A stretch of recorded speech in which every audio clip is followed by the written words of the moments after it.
श्री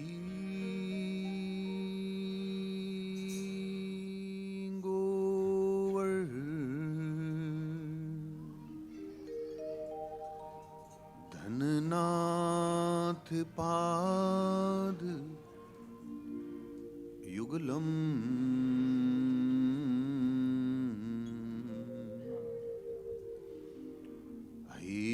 ह्यंगवी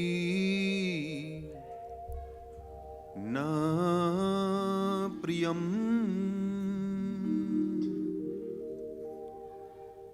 नित्यं श्रीमथुरादिपं सुखकरम्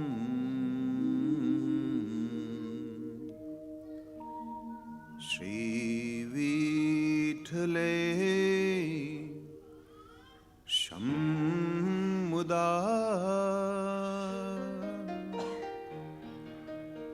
श्रीमद्वारवतेश गो कुलपति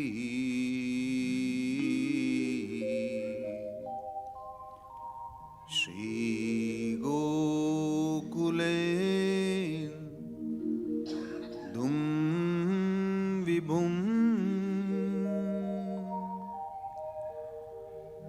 श्रीमन्मथमोहनं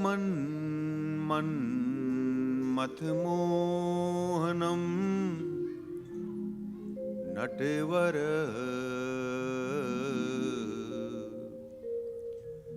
श्रीबालकृष्णं भजे।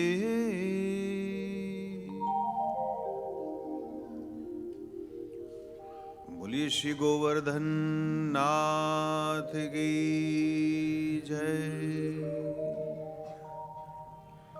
श्री बालकृष्ण लाल की जय। श्री श्याम सुंदरेश यमुने महारानी की जय। श्री वल्लभाधीश की जय।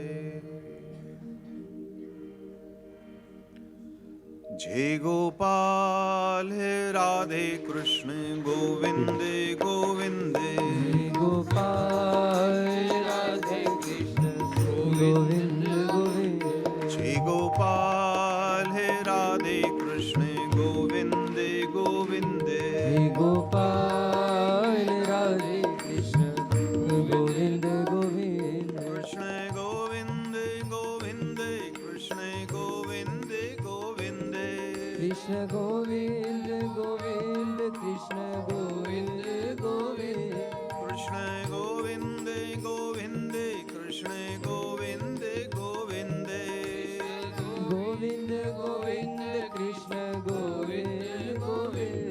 जय गोपाल राधे कृष्ण गोविंद गोविंद। गोपाल राधे कृष्ण गोविंद गोविंद। जय गोपाल राधे कृष्ण गोविंद गोविंद। राधे कृष्ण गोविंद गोविंद। कृष्ण गोविंद गोविंद कृष्ण गोविंद गोविंद।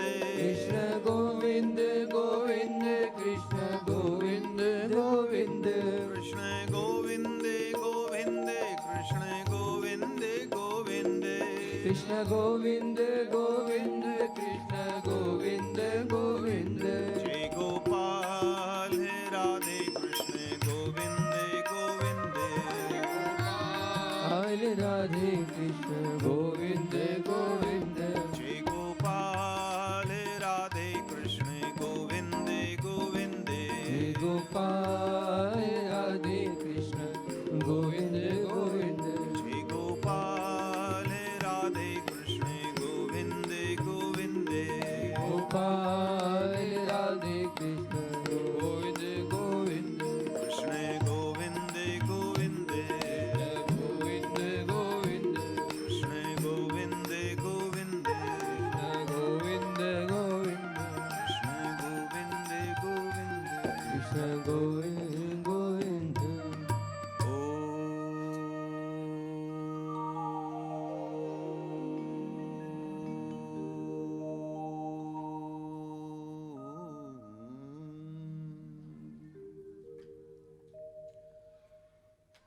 हरे नाम नामेव मम जीवनम कलो नास्त्येव नास्त्येव नास्त्येव गतिरन्यथा नारायणं नमस्कृत्य नरं चैव नरोत्तमं देवीं सरस्वतीं व्यासं ततो जयमुदीरये अज्ञानतिमिरान्धस्य ज्ञानाञ्जनशलाकया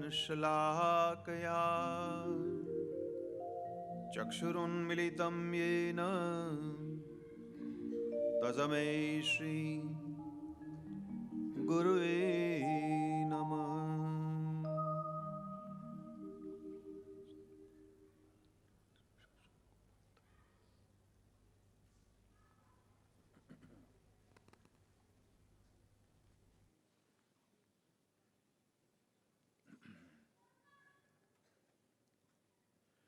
वाचस्पतिरुवाच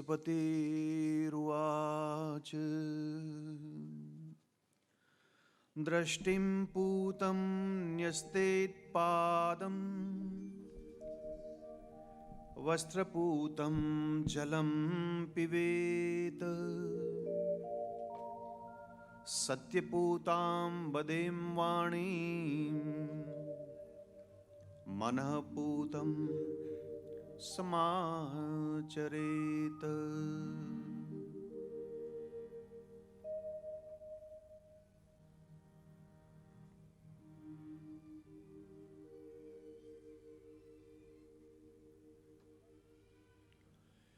परमात्मा श्री कृष्ण की लीला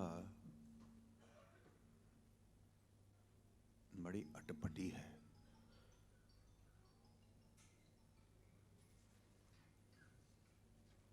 उसको लीला पुरुषोत्तम कहा गया है।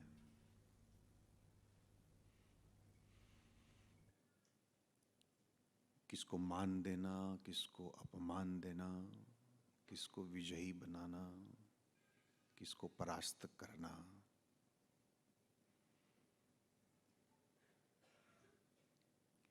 और इस जीवन रूपी कुरुक्षेत्र में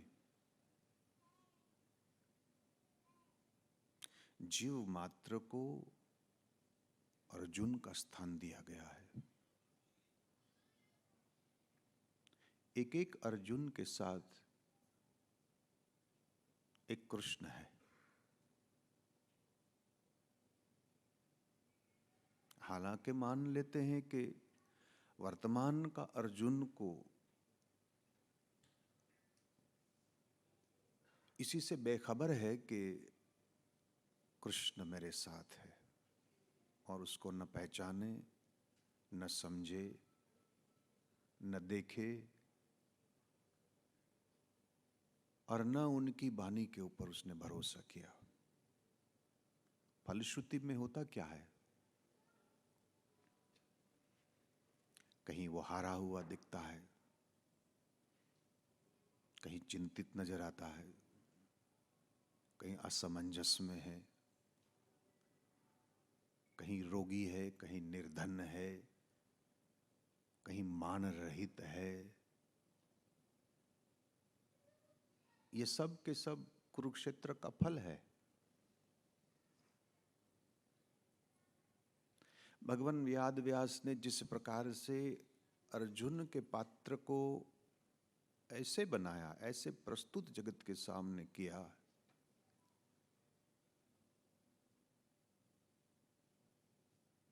भले ही चित्रण ये किया गया कि परिणाम और फल कृष्ण के हाथ में है, तथापि एक एक अर्जुन में क्षमता है कि यदि वो चाहे तो विजय की प्राप्ति कर सकता है, यदि वो चाहे तो हुआ क्या कि ये गुमराह हो गया। किसी चीज है जिन्होंने उनकी अपनी असली स्वरूप जो है उसकी विस्मृति करा दी। रुजु धातु में से प्रकट हुआ अर्जुन, यानी जिसका स्वभाव कोमल है,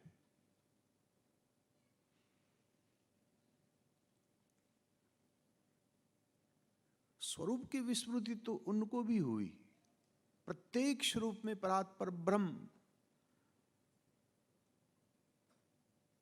और फिर भी यदि ये जीव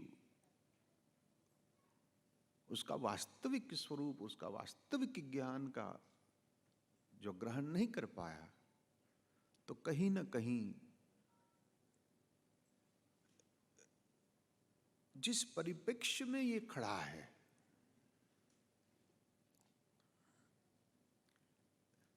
जिस दुनिया ने उसको एक निर्माण किया है, ध्यान देना, खेत में जब बी बोया जाता है तो तमाम बी एक सरीखे ही होते हैं। कालांतर कोई फल देगा, कोई ना भी देगा, कोई सड़ जाता है, कहीं दरख में दब जाता है। ये बी की यात्रा है, लेकिन प्रारंभ में तो सब के सब एक बराबर है, इसमें कोई अंतर नहीं है। जीव जब जन्म लेता है तो हाँ,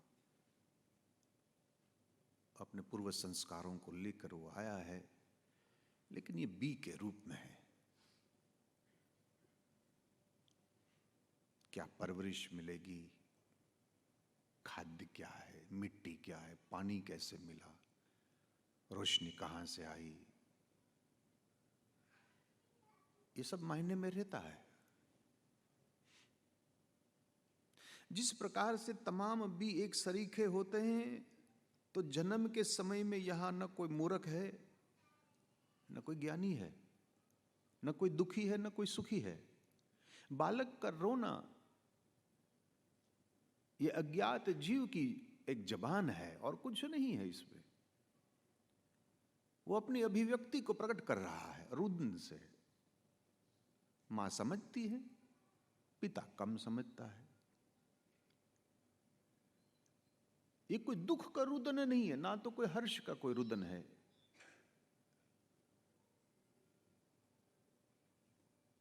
शब्दकोश के अभाव से वो बता नहीं सकता, वो एक दूसरी बात है। लेकिन धीरे धीरे हम देखते, चाहे वो जुड़वा भाई भी क्यों ना हो, सकल सूरत से एक नजर आते हैं, लेकिन प्रकृति, स्वभाव और व्यवहार से अलग हो गया वो।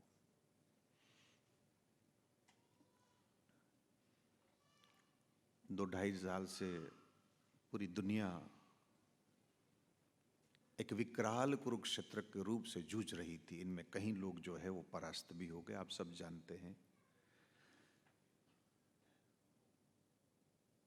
अपने प्रिय लोग, अपने स्वजन लोग, रिश्तेदारों, कुटुंब, कबीला, जो आप कहते हो, इनमें से कई लोग चले भी गए। बड़ा विकराल स्वरूप था ये। अभी भी है कुछ अंश में, तो वैसे तो ये बीमारी तो जानने वाली नहीं है, इसके साथ जीना पड़ेगा, लेकिन वो स्वरूप नहीं है जो पहले जो था। अब इस युद्ध में आपने किस तरह से अपने अस्त्र शस्त्र को कैसे सजाए और आपकी मानसिकता कैसी थी। बहुत लोगन हैं जो अभी भी वो कायरता में से, वो पलायनवाद में से, वो परास्त अवस्था में से बाहर नहीं निकल पाए। स्वास्थ्य की, शारीरिक दृष्टि से भले ही कहीं लोग नजर आते हैं कि वो निकल आए हैं, लेकिन मानसिक दृष्टि से देखने लो तो अभी वो तैयार नहीं है। इसका कारण क्या है? हाँ, मैं शास्त्रों की तो बात करता हूं, करता रहता हूं, करता रहूंगा जब तक प्रभु ने चाहा। वो तो प्रभु की लीला ही मैं समझता हूँ कि जब वो चाहता है वो तो हमारे माध्यम से कुछ न कुछ बातें। लेकिन आज 2-2.5 साल के बाद आपका और हमारा एक पुनः मिलन, तो एक रिफ्लेक्शन कर सकते हैं हम, एक क्या घटना घटी और कैसे हम इसमें से निकले। और कोई कह ही नहीं सकता ये दोबारा नहीं होगा। हाँ, रूप बदल सके, लेकिन हो भी सकता है कि ये घटना दोबारा भी आए, आने भी वाली है। कितने अर्जुन थे जिन्होंने कह दिया नयोत्से गोविंदम, मैं तो युद्ध नहीं कर पाऊंगा, मेरे से ये नहीं होता। और इस प्रकार की सोच, ये चादर जो है हम दूसरे के ऊपर उड़ाते हैं। कैसे? बोले मेरे पास आर्थिक व्यवस्था नहीं है, पारिवारिक व्यवस्था नहीं है, मैं इतना लिखा पढ़ा नहीं हूं, मुझे मौका नहीं मिला। ये सब बहाना जो था, ये तो अर्जुन का ही बहाना भी था। वो भी तो यही तो रो रहा था। आप सब गीता तो पढ़ते ही होंगे, नहीं पढ़ते हो तो पढ़ना चाहिए, बच्चों को भी पढ़ाना चाहिए। सकल सूरत बदल गई, वही के वही अर्जुन बैठा है। मैं गीता को दोहराने वाला नहीं हूं, आप चिंता मत करो। वैसे ही मुंबई में तो आदमी जितना देरी से आए और कार्यक्रम जितना देरी हो जाए, इसी में उनकी महानता है, हम जानते हैं। बाकी मैं तो 9 बजे से अपनी उंगलियां गिन रहा था, 1 2 3 4 5, 10:30 बजे तक कोई बुलाने वाले भी नहीं आए। थोड़ा अंग्रेज होना तो टाइम को मैं समझता हूँ, बाकी यहाँ कुछ और कल्चर कुछ और है, कोई बात नहीं, ऐसा कुछ नहीं है।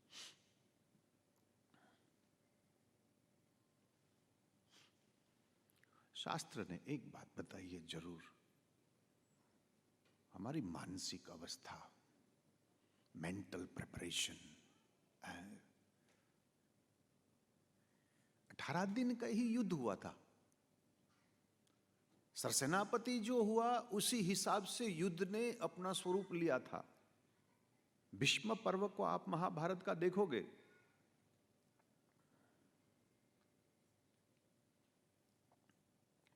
कुछ दिन पहले शुकाचार्य मेरे पास आया, वैसे तो है ही, आज 2 हफ्ते से मेरे साथ है। तो उन्होंने मेरी बात ही पकड़ी, उसने कहा कि वैसे कि ये कोई लाइसेंस नहीं हो भाई, कोई गलत कृत्य करने का कोई लाइसेंस नहीं है, और ना कोई हम कोई रास्ता बता रहे हैं, और ना जिन्होंने कोई अपराध किया है उनको कोई छुटकारा मिल जाए और आपको कहीं से प्रेरणा मिल जाए, ऐसा कुछ नहीं है। लेकिन एक समाधान के रूप में, क्योंकि वो कई बार मेरे को सुनता है और सुनने के बाद वो चीज़ वही निकालता है जिसमें से उसको एक रेक्टिफिकेशन जो करना होता है, और कुछ नहीं करता है। तो उसने कहा कि आपने कहीं आगे कहा था कि गर्भपात का कोई प्रायश्चित नहीं है, ऐसा मैंने कहीं कहा होगा, जरूर कहा होगा कहीं जगह पर।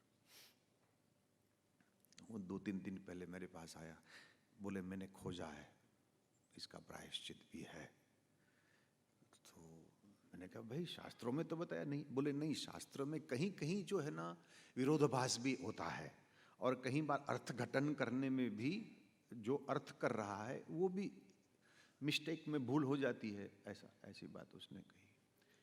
तो बोले नहीं, आपने भी जो जिस आधार पे बोले थे वो सही बोले थे, लेकिन कहीं जगह पर मिला है कि इसका प्रायश्चित हो सकता है जिससे इस कर्म से जीवात्मा को छुटकारा मिल जाए।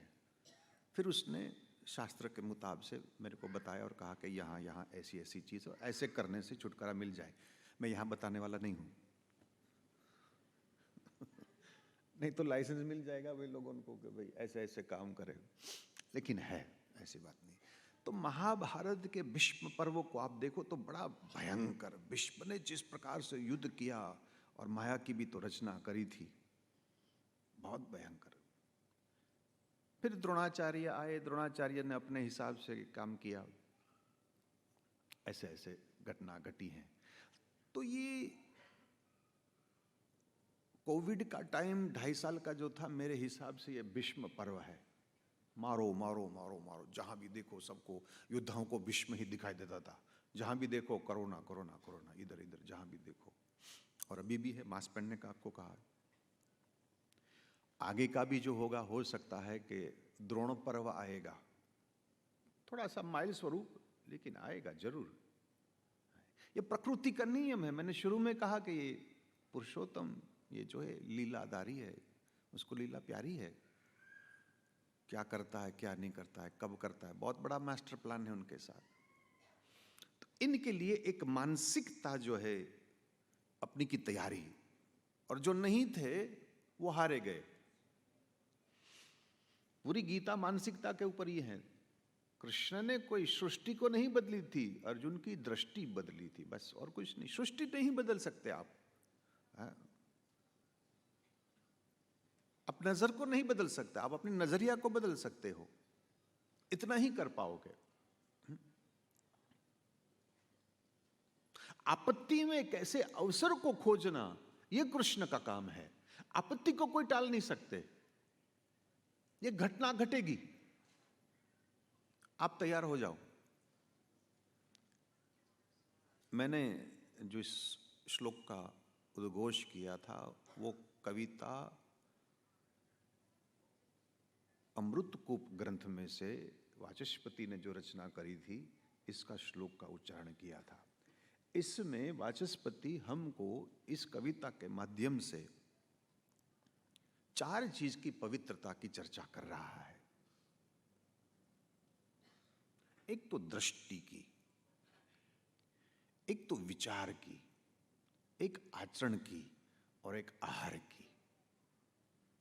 चारों में पवित्रता की बात है। पूतम, पूत का अर्थ होता है पवित्र। जैसे हम भागवत में कई बार बोलते हैं पूतना, पूत माने पवित्र, ना माने नहीं, तो जो अपवित्र है वो पूतना है। पूत का अर्थ होता है पवित्र। दृष्टिम पूतम न्यसेत पाद, वो कह रहे हैं कि अपनी आंख को पवित्र कर कर आप कदम आगे रखिए।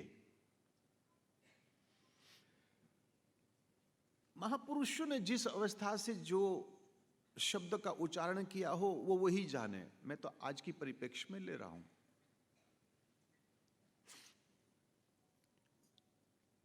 आंखों की पवित्रता, आगे भी जो युद्ध करना है, वहां आपकी आंख, आपकी नजर और नजरिया, ये सब ठीक होना चाहिए। नहीं तो आप जो डिसीजन लोगे, जो निर्णय लोगे, वो कहीं ना कहीं गलत हो सकता है। और किया भी था कई लोगों ने, कहीं डॉक्टरों ने भी निदान गलत कर दिया क्योंकि उनकी आंख ठीक नहीं थी।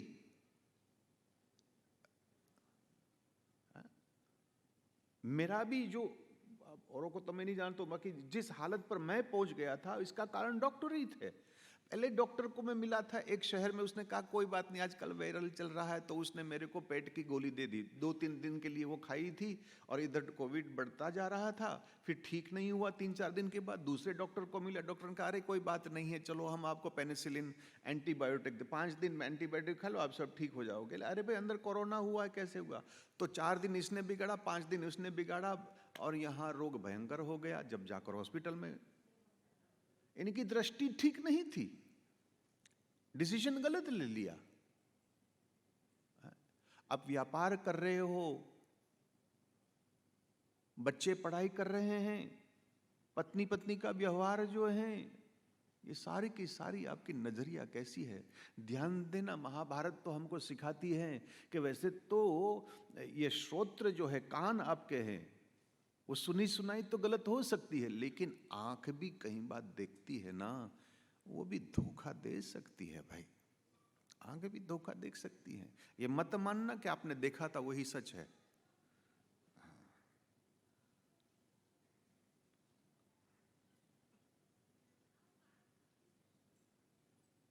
मैं भी कहीं से आ रहा था, पता नहीं कौन सी एयरपोर्ट में, तो फ्लाइट को कुछ 1.5 घंटे की डिले हो गई।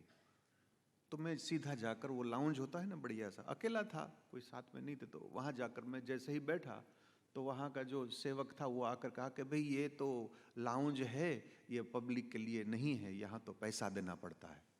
अब मेरा होलिया देखकर उसने ये मान लिया होगा कि कोई बाबा आ गया, कोई फट्टी धोती वाला, और ये पैसा थोड़ा ना देगा कि यहाँ बैठे। मैंने कहा कि आपने कैसे मान लिया कि मैं आपको पैसा नहीं दूंगा? तो वो एक दो कदम पीछे हट गया कि ओह। मैंने कहा तू पैसे बोलना भी, तेरे को कितना पैसा चाहिए? फिर से उसने पैसा बोला तो मैंने दे दिया। मेरी होलिया को देखकर इस आदमी ने, उनकी नजर ने ये मान लिया था कि ये पैसे देने वाला नहीं है, एरे गेरे नथु गेरे कहीं से बाहर से यहाँ लाउंज में आकर बैठ गया। तो वो मुझे ये कह रहा था कि ये आप लोगों के जैसे के लिए ये जगह नहीं है। इनका कहना यही था। मैं तो समझ गया। मैंने कहा तू पैसे की बात करने पे, तेरे को पैसे कितना चाहिए? फिर उसने बोला तो दे दिया। जो देखते हो ये जरूरी नहीं कि वो भी सत्य है, ये भी धोखा देती है। तो भला आंख को पवित्र कैसे करे? आंख को पवित्र कैसे करे? ये यहाँ वाचस्पति, मैं आपको ये प्रसंग इसीलिए ले रहा हूं क्योंकि कुछ आगे होने वाला है और कई बार हम लोग बोलते नहीं, बताते नहीं, इसका कारण भी होता है। यदि भविष्य का ज्ञान मानव को होता ना तो परमात्मा ने पहले ही दे दिया होता। बाकी ये कोई कोई को मिला है, सबको नहीं मिला।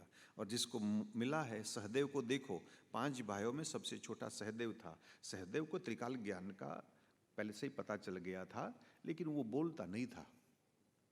वो बोलता नहीं था। आपको पूरे महाभारत में जिस प्रकार से आपको रामायण में शत्रुघ्न महाराज की रामचरितमानस का जहां है वहां एक भी वाक्य शत्रुघ्न का आपको नहीं मिलेगा, ठीक उसी प्रकार से महाभारत में ये सहदेव का लाइन आपको 1-2 ही मिलेगी। वो बोलता नहीं है, जानता है इसलिए वो बोलता नहीं। तो हम बोल नहीं रहे हैं, बाकी एक सावधानी आपकी, एक मेंटली तैयारी करने के लिए ये मैंने विषय लिया है कि आंख को पवित्र है। जब तक आपके मन में इच्छा है, इच्छा को आप इसको एक टेबल के रूप में देखो ना तो बहुत सारा इसका फैक्शन निकलेगा। जहां इच्छा आएगी वहां राग, द्वेष, क्रोध, दुश्मनी, प्रतिकार, वैमनस्य, चिंता, भय, ये सारी की सारी सब इच्छा में से ही प्रकट होती है। और जब तक ये है तब तक आंख पवित्र नहीं होती महाराज। इतने शास्त्रों का दर्शन किए हैं, इनमें बहुत कम लोग हैं जिसकी आंख को पवित्र मानी गई है। बड़े बड़े सुरमाओं जिसका वर्णन शास्त्रों में किया गया है, इनकी आंखों को भी तो पवित्रता का वर्णन नहीं है। पवित्र आंख केवल परमात्मा की बताई गई है। क्यों? क्योंकि उनकी कोई इच्छा नहीं है, इनकी कोई इच्छा नहीं है। तेजो वारी मृदाम यथा विनिमयो यत्र त्रिसर्गो मृषा धामना स्वेन सदा निरस्त कुहुकम। इस प्रकार का ये परात्पर ब्रह्म वहां भी शास्त्रों में बताया गया है कि ना इसकी कोई इच्छा है, न मोह होता है। इसीलिए इनकी आंख पवित्र है। दोहावली में, वैसे तो गोस्वामी जी ने 13 ग्रंथ लिखे हैं, इनमें एक दोहावली ग्रंथ जो है, इसमें उन्होंने प्रभु की आंख के बारे में, हे निको मेरो देवता कौशल पति राम सुभग सुरोरह लोचन सुभग सुठी श्याम, इस प्रकार का विश्लेषण किसी के आंख के बारे में। सुभग सुरोरह सुठी, वैसे मैथिली भाषा है थोड़ी ये, अब तो कम बोलते हैं। आप बॉर्डर पर जाओ, ये नेपाल और भारत के, तो वहाँ अभी कोई कोई लोग, बूढ़े लोग ये बोल सकते हैं, बाकी ये वही है। सुरूर कमल समान, कमल का अर्थ हुआ निर्लेप। जब तक इच्छा है, आंख निर्लेप कैसे होने वाली है? तो ये इच्छा में से सारी चीज प्रकट हुई है। तो कहीं जगह पर हमें यह भी बताया कि जब तक इच्छा की आपकी पूर्ति न हो, तृप्ति न हो, तब तक जीव का न तो मन पवित्र होगा, ना तो उनकी आंख पवित्र होगी। इसीलिए कामना का जन्म, वैसे तो मनुष्य का जीवन 7-7 साल में बांटा गया है। 14 साल की जब उसकी उम्र होती है तो ये कामना की प्रारंभ, और 18 की साल में आजू बाजू में आता है, तब चरम सीमा के ऊपर कामना ऊपर आती है। 42 के आजू बाजू में जब वो आ जाएगा तब धीरे धीरे उनकी कामना क्षीण होती जाती है।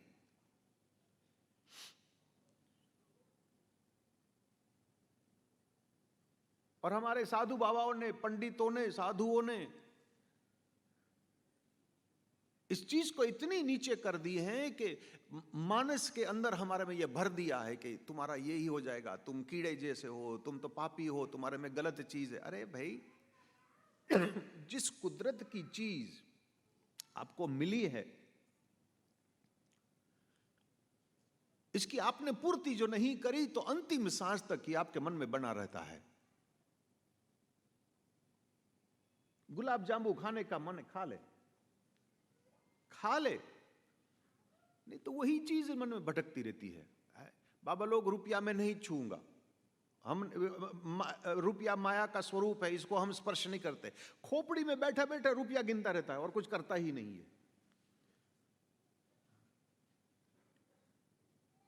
जो लोग आपको इस प्रकार से धिक्कार करने वाले, हल्के समझने वाले हैं, उनके पास तो व्यवस्था है ही नहीं। कम से कम गृहस्थियों के पास व्यवस्था तो है कि अपनी कामना को पूर्ति कर सके, ये तो पूरा भी नहीं कर पाएगा। इसीलिए इन लोगों की, ये पंडितों की, साधु बाबाओं की दुश्मनी चारवाक से हुई थी। चारवाक ने, वही चारवाक व्यक्ति नहीं है, चारवाक एक विचारधारा थी उस टाइम पर भी, एक कन्विंसिंग फिलॉसफी जो प्रकट हुई थी।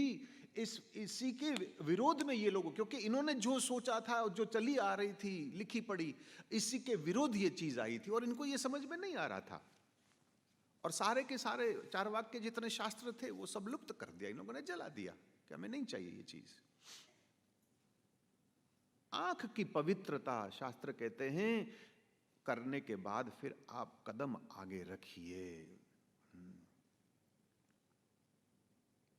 एक उपाय वैसे सामान्य मानव के लिए कठिन है, जब इच्छा है और इतने सारी के सारी चीज डिस्टर्बेंस करने वाली आंखों को अपवित्र कर दे।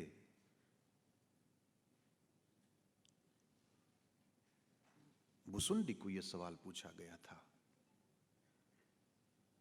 अनुभूत जो थी सो यही अनुभूत महात्मा ने, वही नहीं, गरुड़ जी महाराज जो थे उसी को उन्होंने बताई थी कि राम भगति जल बिनु खगराई, अभी अंतर मल कबहु न जाई।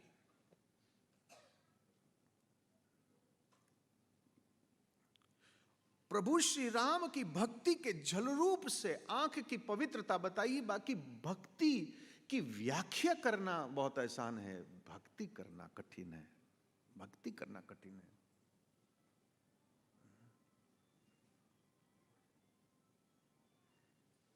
हींच बजा सकते? हींच, हींच समझते क्या होता है? हींच ताल है, कोई बात नहीं, ये गुजराती का काम है, इनका काम नहीं। हाँ, और रास नहीं रखते हींच में, टा, टा,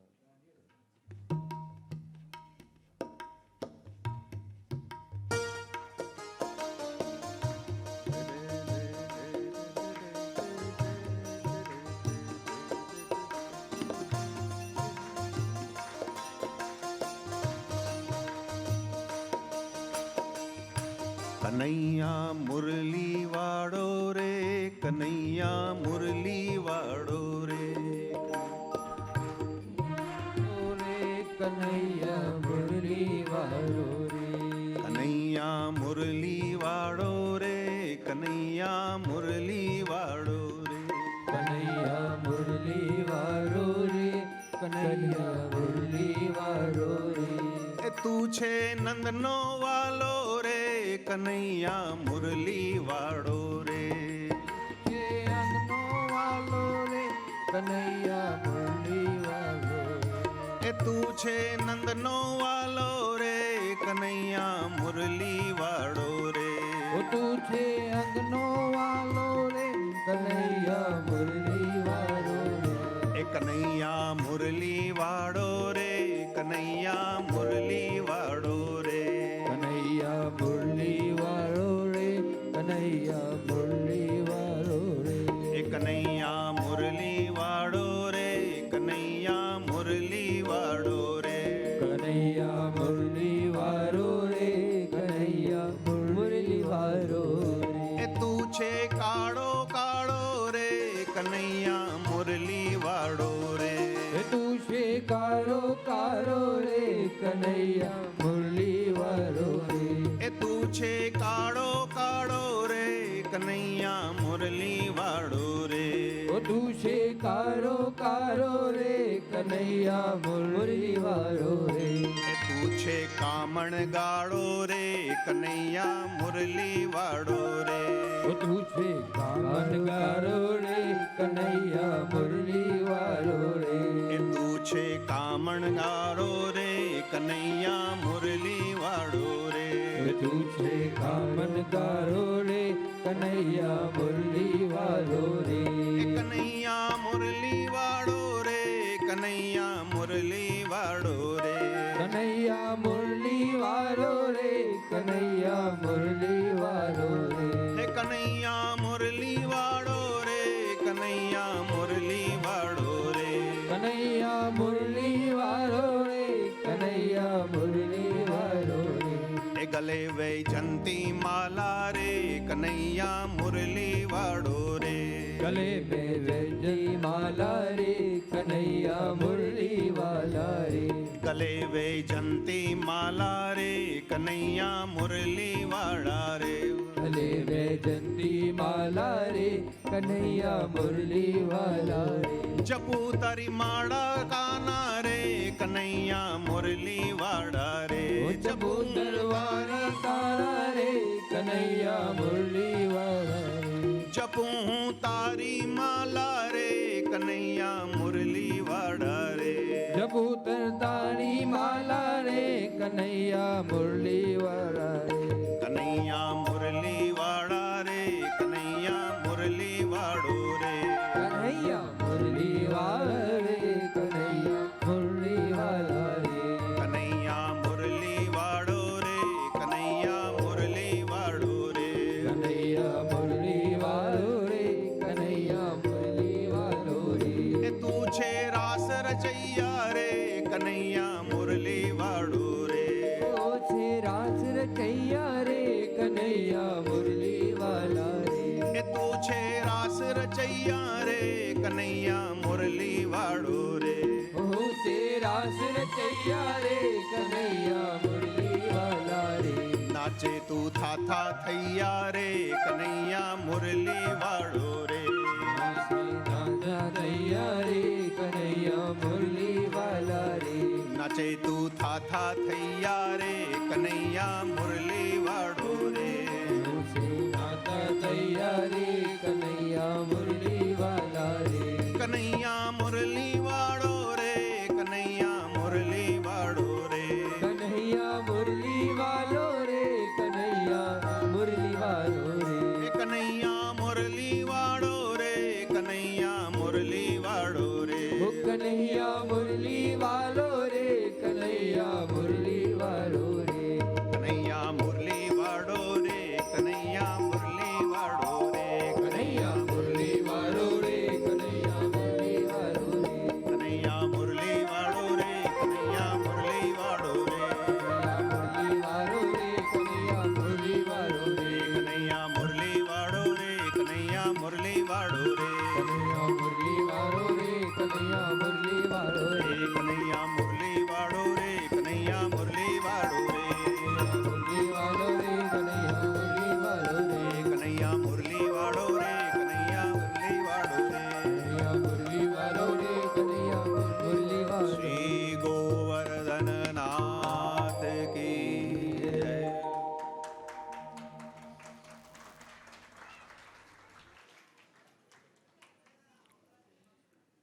भक्ति की व्याख्या करना आसान है, सिद्धांत और सूत्र को पचाना पड़ता है।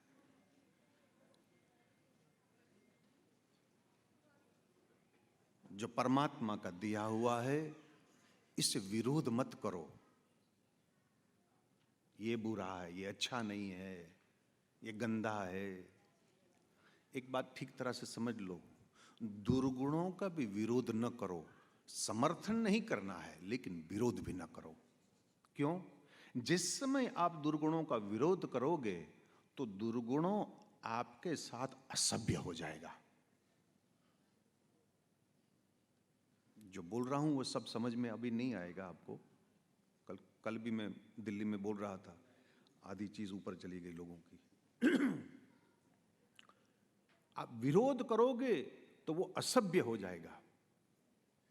असभ्य का अर्थ होता है फिर वो आपके काबू में नहीं है, जैसे क्रोध काबू में नहीं है, बराबर ना।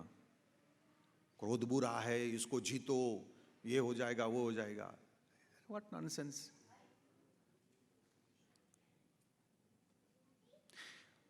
जब ऊपर वाले के पास जाओगे तो ये नहीं पूछेगा कि तूने क्रोध किया, क्यों किया।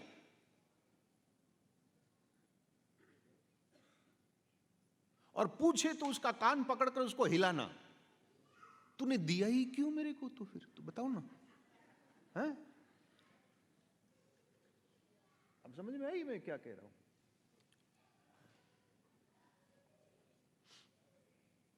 ये नहीं पूछेगा तूने लोभ क्यों किया था ना। असल में वेदांतियों का ब्रह्म जो है ना, उसको तो इनसे कोई लेना देना ही नहीं है। लेकिन एक मिनट के लिए सगुण साकार को हम समझे तो मान लेते हैं, चलो उसने सवाल पूछा, तो इस प्रकार के सवाल नहीं पूछेगा। एक सवाल पूछता है, तू क्या कर कर आया, ये बताओ। तुझे 90 साल की जिंदगी मैंने तेरे को दी थी, तू क्या कर कर आया, बस ये बताओ ना भाई। आंख की पवित्रता, वेदांतियों तो कहे कि ये सारा जगत को ब्रह्म में देखो, तुम्हारी आंख पवित्र हो जाएगी। कठिन है। अपने बेटी में तुम्हें लक्ष्मी का स्वरूप नजर आएगा, बहू में नहीं आएगा। लाख कोशिश कर लो ने, चाहे कितनी भी अखो कहे कि कथा सुनी सुनी फूटिया कान, नहीं व्यू। और इस रास्ते पर, हाईवे पर जाओ ही मत, क्योंकि ये होने ही वाला नहीं है। तुम्हारा बेसिक डीएनए यही है, क्योंकि परंपरा सास बहू की ये चली आ रही है। एक ने जुल्म किया, ये जब बड़ी हो जाएगी ये दूसरे पर जुल्म करेगी, तीसरी आएगी ये जुल्म करेगी। इट्स अ कंटिन्यूटी, इसको बदल ही नहीं सकते हैं, चाहे कितना ही तुम गंगा जी में स्नान कर लो।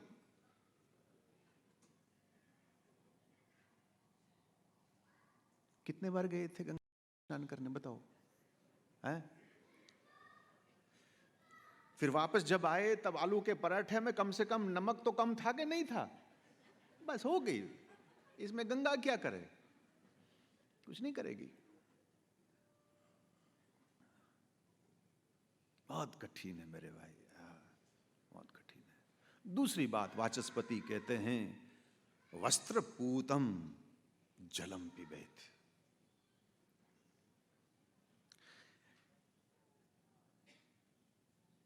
जिस वस्त्र से तुम जल को छान रहे हो, वो वस्त्र भी पवित्र होना चाहिए। ये इसकी बात कर रहा है। अपराध आपका मन करता है, आपका शरीर नहीं करता। और सदियों से हमको कहा है कि भाई गंगा जी में स्नान कर लो, तुम पवित्र हो जाओगे। निसंदेह गंगा पवित्र करती है, तन को करती है, मन को नहीं कर सकती वो पवित्र।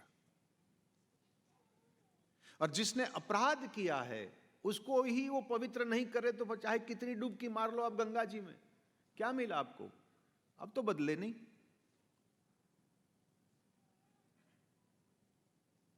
हां, थोड़ी घटना घटी है ये 2-2.5 साल में, इतना मैं बता दूं।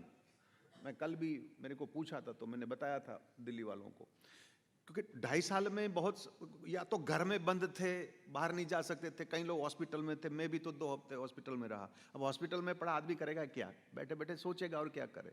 आप माला तो नहीं कर सकते, करोगे आधा घंटा, 1 घंटा, 2 घंटा, कोई 24 घंटा माला तो नहीं कर सकता, इम्पॉसिबल। बाकी हाँ, सोच बहुत करी थी। और इसी के बाद जो है ना, ये 2.5 साल में जो बदलाव आया है इसकी वजह से, क्योंकि एक इंट्रोस्पेक्ट होता था वहां, मंथन कमरे में, कहीं जा ही नहीं सकते थे। यहां नली लगाई थी, इधर नली लगाई थी, जैसे पिंजरे में कोई पंछी को बंद कर दिया हो। तो ये, तो इस वहां से आने के बाद अब करीब करीब साल के ऊपर हो गया ना हमें,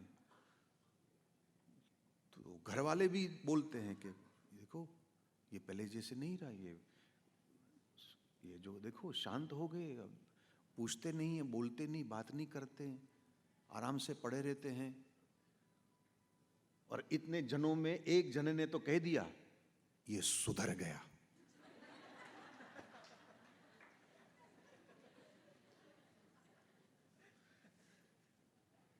मन में सोच रहा था साहब कि मैं बिगड़ा कब था। लेकिन मैं ये मानता हूं कि आपके देश के राष्ट्रपति आपको भारत रत्न दे तो कितना गर्व होता है। अरे आपको 1000 भारत रत्न मिल जाए, लेकिन पत्नी के सर्टिफिकेट के सामने इसका कोई मूल्य नहीं है। जब घरवाली कह दे कि आदमी सुधर गया,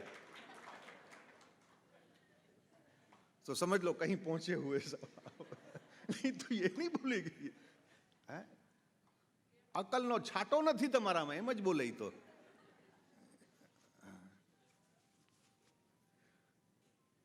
मैं कुछ कह रहा हूं कि ये पवित्र शब्द जो आया है ना 4 बार इस श्लोक में, ये सिर्फ आंखों का नहीं है, ये तन का नहीं है, ये सिर्फ मन की बात ही नहीं कर रहा है।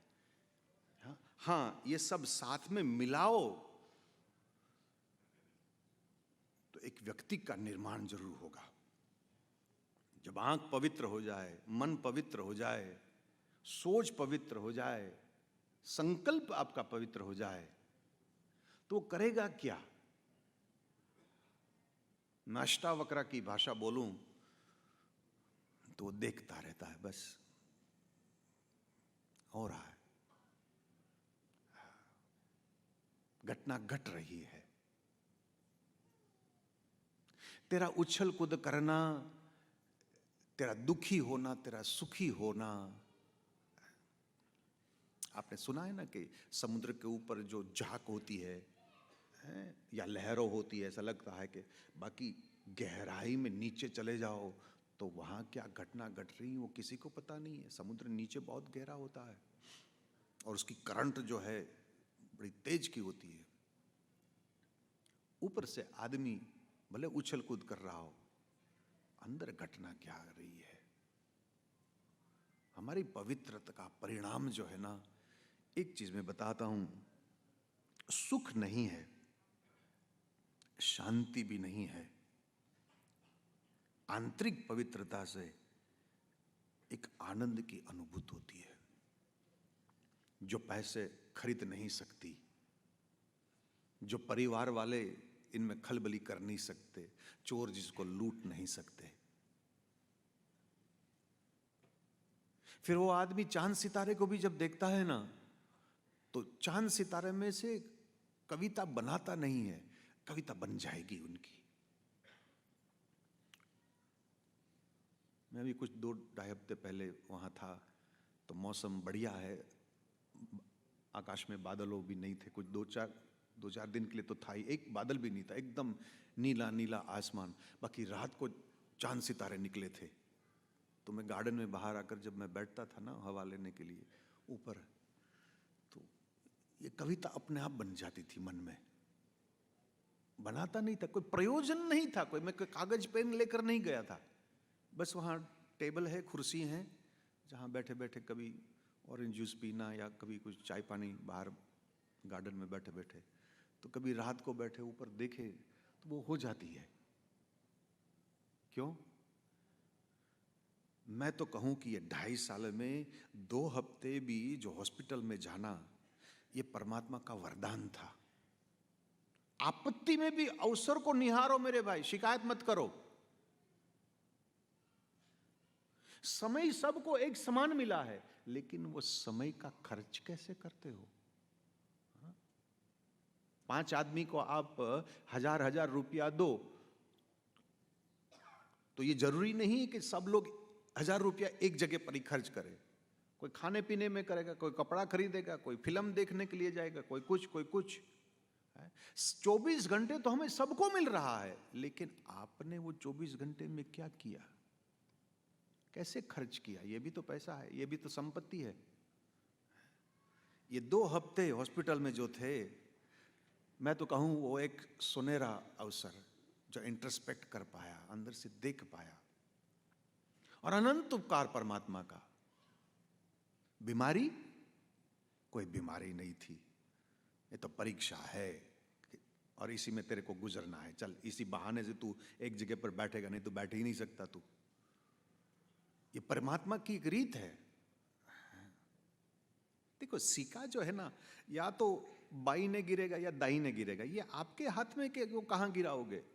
या तो तुम रोते रोते वो 2 हफ्ते निकालो, या तो प्रसन्नता से सोच विचार कर कर क्या करोगे। शास्त्र तो पवित्रता की बात कर रहा है। पवित्रता कोई कोई कोई ऐसी चीज नहीं है कि आप कोई डायमंड को पॉलिश करते करते करते करते करे इसमें एक कोई स्वरूप आ जाए। ये तो एक घटना घटती है, बस घटना घटती है। तब आपको समुद्र के पास जाने की जरूरत नहीं है। समुद्र की जो गर्जना है वो आपको अपने आप सुनाई देगी। आपके तो यहां समुद्र है, हमारे दिल्ली में कहां समुद्र है, लेकिन मेरे को सुनाई देता है। ये एक क्षण में घटना घटती है। जिस प्रकार से फूल खिलता है, टाइमिंग कोई पकड़ नहीं सकता, बस एक घटना घटती है। जिस प्रकार से कोई बच्चे का जन्म होता है, उसका कोई टाइमिंग नहीं होता, एक सहज है, वो अपने आप हो जाता है बस।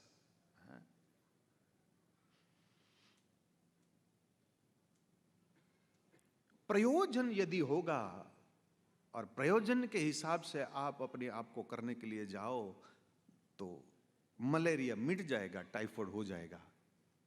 क्योंकि जितनी क्रियाएं आप करो जिसका उद्गम स्थान अहम हो, तो एक बीमारी मिट गई तो दूसरी बीमारी हो गई है। भारत के ऋषियों जितनी सहजता में मानते हैं, इतनी प्रयास में नहीं मानते।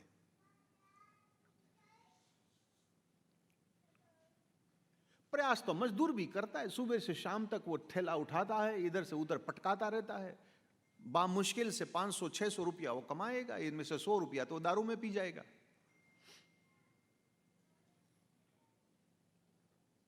मैं ना भूल रहा हूं तो रामकृष्ण परमहंस देव की 14 साल की उम्र थी, बस 14 साल,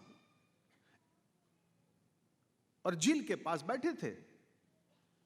वेस्ट बंगाल में, कलकत्ता के आजू बाजू में पुकुर का अर्थ होता है झील। तो गांव का, शहर का नाम भी पुकुर, गांव के पीछे पुकुर आता है, तो जहां झील है। तो ये जहां थे तो झील छोटी थी। वो एक बच्चा जब था तो वो जाकर वहां बैठते थे। वैसे जो अलग लोग होते हैं ना, वो लोगों से भी अलग हो जाते हैं। तो एक बार बैठे थे और अचानक कोई घटना घट गई, बस।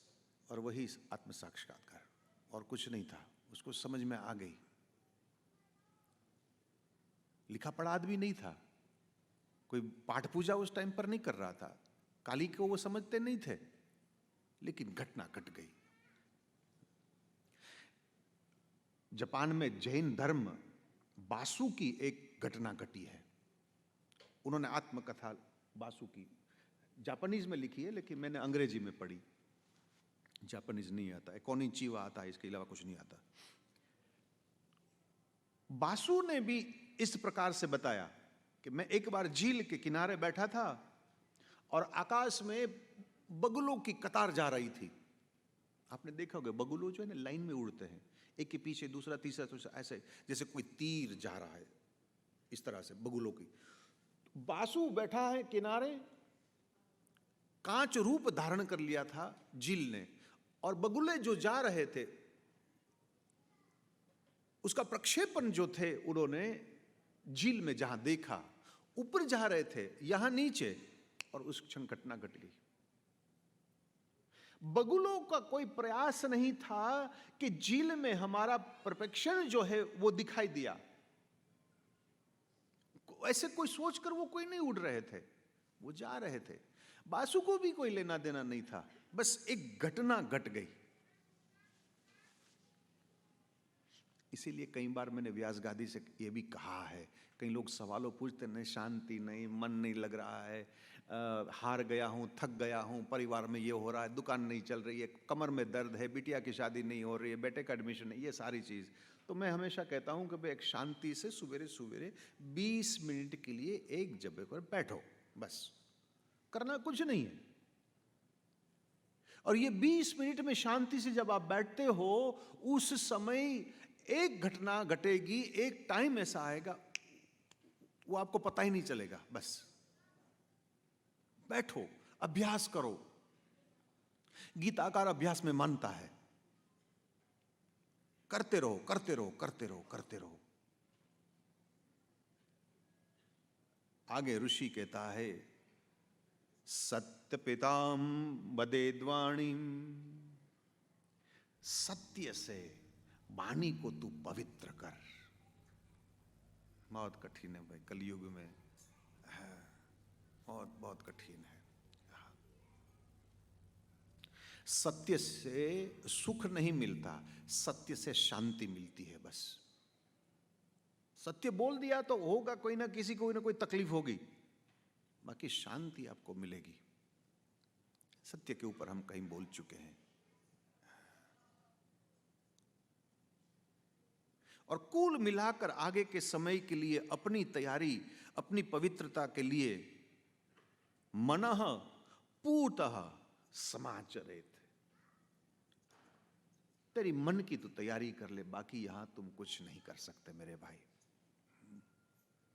हम लोग ममता की डोरी से बंधे हुए ना, भाई की चिंता करते, माँ की चिंता करते, पति की चिंता करते, बेटे की चिंता करते, पोते की चिंता, सारी दुनिया की, ये गहरे हुए हैं हम लोग। याद रखो, कई बार बताया है, तुम अकेले थे, तुम अकेले हो, और तुम अकेले ही रहोगे। ये बीच में भीड़ कहां से आ गई? और जितनी भीड़ बढ़ाओगे, इतनी अशांति बढ़ने वाली है। जितनी भीड़ बढ़ाओगे, क्योंकि संबंध आपने जोड़े हैं, जहां जहां आपने जोड़े हैं, तो इसके पीछे एक शब्द है, तोड़ना। तुमने जो जोड़ा है वो एक न एक दिन टूटेगा ही। कबीर कहते हैं ना कि जिन जोड़ी तिन तोड़ी, जरा हल्के गाड़ी हाँ को मेरे राम हाँ कनवाला। जिसने जोड़ी उसने तोड़ी।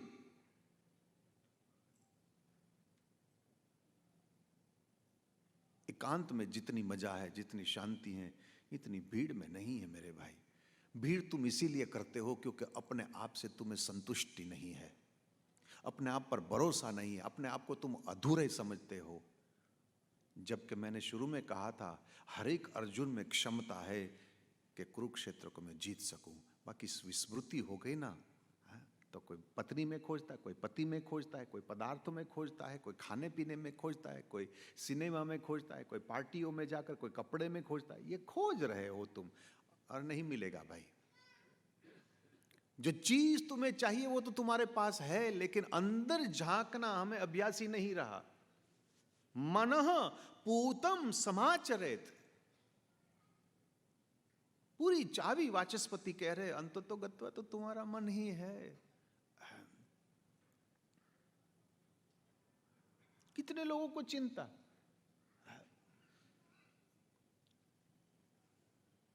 कुछ दिन पहले की बात है, बहू जी के साथ बैठा था, तो कम बैठता हूं, ज्यादा बैठना भी नहीं चाहिए। तो बोले राधा रानी तो गई, हाँ गई,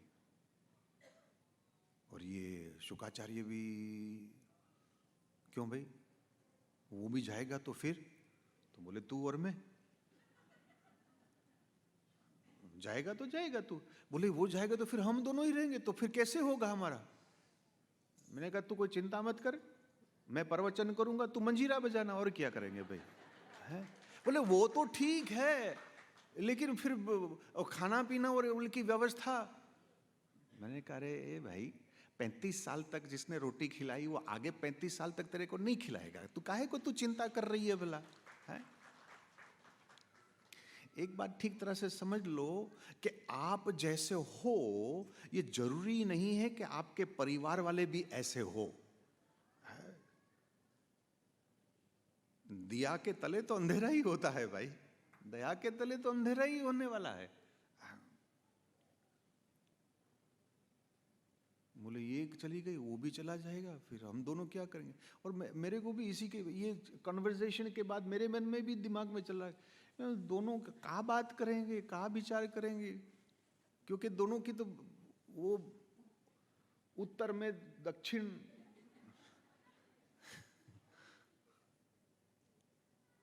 वैसे तो इतने साल कैसे गाड़ी चली वो तो मुझे समझ में नहीं आ रहा ऐसे करके बहुत से लोगों की ऐसी है गाड़ी, भाई चल रही है। तू काहे को चिंता कर रहा है? Why you agitated, why you tensed up? हमारे भागवत में तो जितने गुरुओं जो है ना, चाहे जड़ भरत महाराज हो, दत्तात्रेय महाराज हो, ऐसे ऐसे जितने गुरु, वो भागवत में सब मोटे हैं। मोटे इसीलिए नहीं कि वो चूरमा के लड्डू खा रहे हैं, वो मोटे इसीलिए थे क्योंकि वो संतोष के गेहूं की रोटी खाते थे, संतोष की रोटी खाते थे, और शरीर स्थूल हो जाता है इसी वजह से। मिले तो भी ठीक है, ना मिले तो भी ठीक है। तुल्य निंदा स्तुतिर्मौनी संतुष्टो येन केनचित् अनिकेत स्थिरमति भक्तिमान में प्रियो नर। है अर्जुन, जिसकी मति स्थिर हो जाती है ना, चाहे कहीं भी हो, कैसे भी हो। इतने साल की यात्रा ने तेरे को इतना नहीं सिखाया? ध्यान देना, साधु भी एक यात्रिक है। सन्यासियों का अर्थ ही यही है, जो निकल पड़ा है, घर को छोड़ा नहीं है, मन को भी, वो एक मन की यात्रा कर रहा है। कब पहुंचेगा वो तो वही जाने, प्रभु जाने, लेकिन वो भी एक सफर में निकला है। निरव शांति, कोई फर्क नहीं पड़ता, जो भी हो है, जैसी भी हो। तो फिर उसकी अवस्था कैसी होती है? कैसे, अर्जुन ने भी पूछा ना, तो ऐसे लोगों को मैं कैसे पहचानूं कि ये यहां तक पहुंचा हुआ है, आगे के लिए उनकी तैयारी हुए? भगवान ने कहा उनकी एक ही दशा होती है, वो जहां भी हो, जैसे भी हो, जिस किसी भी अवस्था में हो, राधा रमण राधा रमण राधा रमण कहो, राधा रमण राधा रमण राधा रमण कहो। जिस देश में, जिस वेश में, जिस धाम में रहो, राधा रमण राधा रमण राधा रमण को। राधा रमण राधा रमण राधा रमण कहो। आपके लिए आने वाला जो साल है वो सुखद हो, आनंदमय हो, समृद्धि हो, शांति मिले, और सबसे बड़ी चीज़ हम सबको स्वास्थ्य मिले, ऐसी प्रभु से प्रार्थना करें। बाकी तो भाग्य का खेल है, और धीरे धीरे फिर से वही दुनिया बनती जा रही है। थोड़ा धीमा है, लेकिन जगह जगह पर जो वचनामृत भी हो रहा है, मैंने बहुत अलग अलग विषयों इस वक्त दिया है। जब आपको समय मिले तो अवश्य आना, उसका श्रवण करना। और बड़ी प्रसन्नता के कई सालों के बाद आप लोगों के साथ बैठने का मौका मिला है, आपका दर्शन करने का। और प्रभु करे कि अब दोबारा ऐसी हमारी परीक्षा ना लेवे, ऐसे प्रभु से प्रार्थना करूं।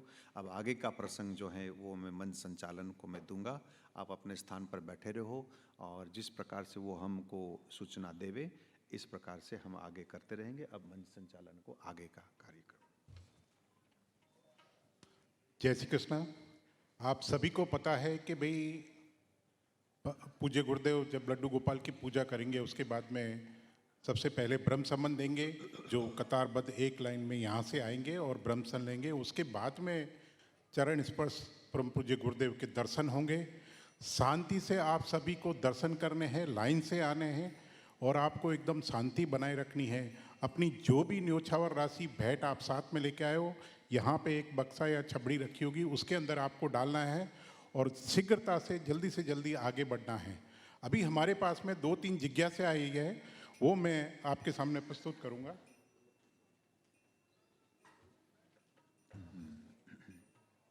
सबसे पहला क्वेश्चन एक आया है, परम पूज्य गुरु जी, प्रेम भक्ति बढ़ाने की दिनचर्या बताइए। प्रेम भक्ति बढ़ाने की दिनचर्या बताइए। नारायण नारायण नारायण नारायण नारायण। सज्जन ने सवाल ये पूछा है कि प्रेम भक्ति की दिनचर्या क्या है। पहले तो आपके सवाल में आपने प्रेम शब्द का प्रयोग किया है। प्रेम समझते हो? प्रेम की अनुभूति करी है आपने? प्रेम का विरह की अनुभूति करी है आपने? प्रेम के आंसू में क्या आनंद होता है यह अनुभूति करी है आपने? क्या ऐसे ही पूछ दिया? क्योंकि लोगों ने यह प्रेम शब्द को बहुत हल्का कर दिया। यह पवित्र शब्द है, बहुत पवित्र है। जितना परमात्मा पवित्र है इतना प्रेम शब्द पवित्र है। हम लोगों ने बदनाम कर दिया, वो एक बात अलग है। प्रभु श्री राम ने सीता जी को त्याग कर दिया, या तो ये लंका में, या तो गोकुल को छोड़कर, वृंदावन को छोड़कर कन्हैया द्वारका चले गए। अरे भाई, तुम गोपियों को तो पूछो, तुम श्री सीता जी को तो पूछो कि परमात्मा के वियोग में भी किस प्रकार का आनंद था। जिसे तुम प्रीतम समझते हो, उनकी याद में यदि आपके आंख में आंसू ना आए तो अभी तक तुमने प्रेम की अनुभूति नहीं करी है।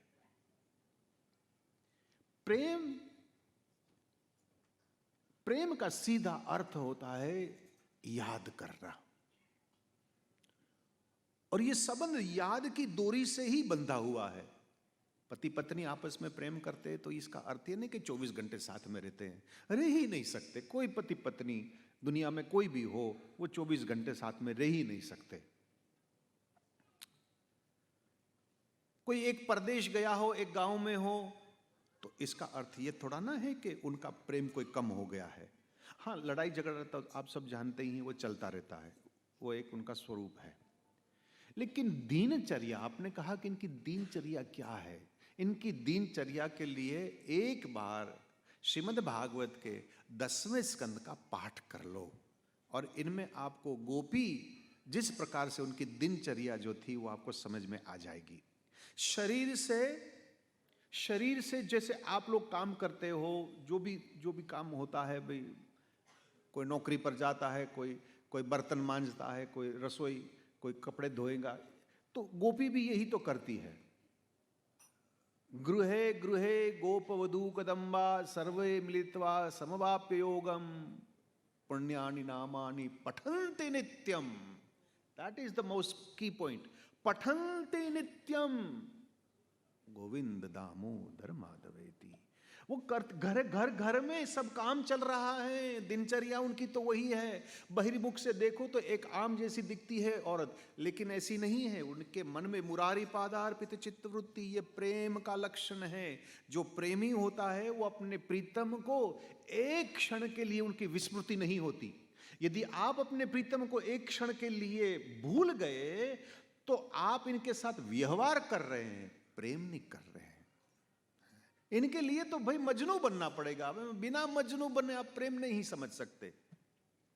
बिना गोपी बने सीता। निज पद नयन दिए पद कमल राम लीन, परम दुखी भा पवन सुत देखी जान की दीन। उसका मन कहां था? बोले परमात्मा के चरणारविंद में श्री सीता जी का मन है। आंखों में आंसू है, जटा, बाकी ये बहिर्मुख है। इंटरनली क्या है, अंदर क्या है, वो तो उसका मन तो प्रभु श्री राम के चरणारविंद में है। गोपियों के बारे में आप एक बार 10वें स्कंद तो आपको समझ में आ जाएगा कि इन लोगों की दिनचर्या क्या होती है। नारायण। गुरुदेव, एकादशी के दिन चावल क्यों नहीं खाते? नहीं बाप रे, खा लेने बाप, खत्म, खा ले। जितने बार ये सवाल पूछा गया, इतने बार मेरे को 1-1 रुपया बना होता ना तो हमको बहुत बड़े जगह पर होते आज भाई। अरे खा लेने भाई, पूछो मत। विष्णु पुराण को आप विष्णु पुराण को पढ़ो। इसमें ऐसा कहा जाता है कि ये कलयुग को, कलयुग माने दुर्गुण, यही नहीं, कलयुग माने कलह, कलह माने संघर्ष, फ्रिक्शन। जहां फ्रिक्शन है वहां कलयुग है। तो ऐसा माना जाता है कि जहां परीक्षित महाराज ने उनको अमुक स्थान दिया था रहने का कलयुग में, तो विष्णु पुराण में भगवान ने एक और जगह दी थी, और वो एकादशी के दिन तुम अन्न में रहो, सिर्फ चावल नहीं हो, अन्न। पर हम गुजराती लोग तो बहुत अक्लमंद है, बहुत अक्लमंद, इतने अकल के भगवान में अकल नहीं इतनी हमारे में है?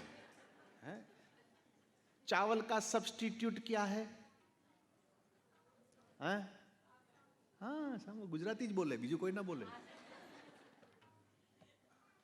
तो हमने तो सब्स्टिट्यूट निकाल लिया भाई, तो चावल नहीं है ये, तो यही है, तो खाएंगे। और आज एकादशी है ना, कौन सी है? देव शनि। इसका मतलब देव तो सो गए, आपको सोना नहीं हो।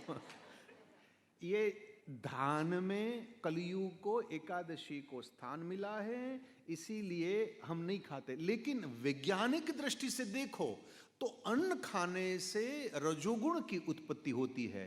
एकादशी के दिन जब आपको व्रत करना है तो आपका मन जो है उपनिषद ईश्वर के समीप होना चाहिए। रजोगुण जो ज्यादा हो जाए तो या तो शरीर भागेगा या मन भटकेगा, तो ये आपके भजन में विघ्न करेगा। इसीलिए विष्णु पुराण कहते हैं कि उसी दिन ऐसी चीज न खाओ जिससे रजोगुण बढ़े और आप भजन न कर पाए। बेसिकली साइंटिफिक जो है, वैज्ञानिक दृष्टि से इनका ये अर्थ निकलता है। लेकिन मैं तो वहां तक भी कह सकता हूं, पेट भरकर खाना खाने के बाद यदि आप भजन कर सकते तो छोले भटूरे खा लो ना भाई, क्या वांदा है भाई तेरे को? न खाना और उपवास से कोई संबंध नहीं है। उपवास, उप माने ईश्वर, वास माने बैठना, ईश्वर से समीप जाना, ये उपवास है। इसकी चर्चा मैं कहीं व्यास गादी से कर चुका हूं विस्तार से शास्त्रोक्त। बट बेसिकली आपका मन एकादशी के दिन प्रभु में लगना चाहिए, और जो भी चीज इसमें विघ्न करे उस दिन उसका हम त्याग करते हैं। परम पूज्य गुरुदेव, मेरी बहू बहुत त्रास देती है। आप क्वेश्चन तो पहले पूरा सुन लीजिए। बेटे का ध्यान भी नहीं रखती, मैं बूढ़ी हो चुकी हूं, कृपया रास्ता बताएं। क्या सवाल क्या है? मेरी बहू मुझे बहुत त्रास देती है और बेटे को भी सुनती नहीं है, बेटे को भी त्रास देती है, और मैं बूढ़ी हो चुकी हूं, मुझे कोई रास्ता बताए। मैं आऊं तो कई भागवत में आयु नहीं। हवे हूँ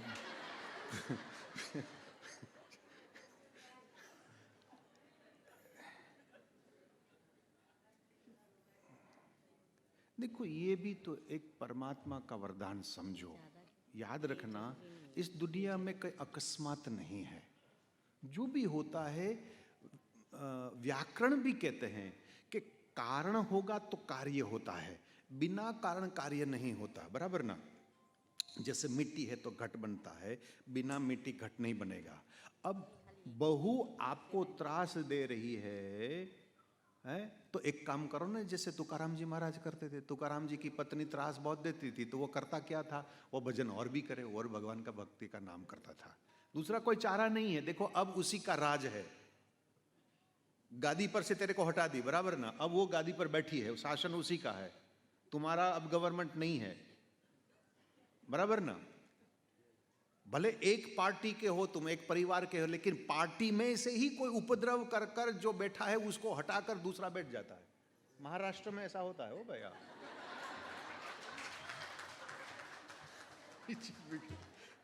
बड़ी खबर। तो आप ये परमात्मा का वरदान समझो ना।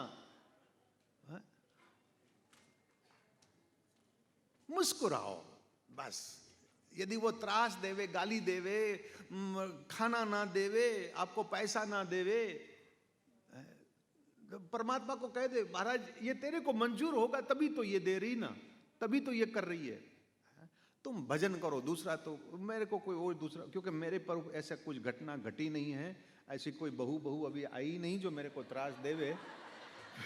आएगी तब बताऊं मैं।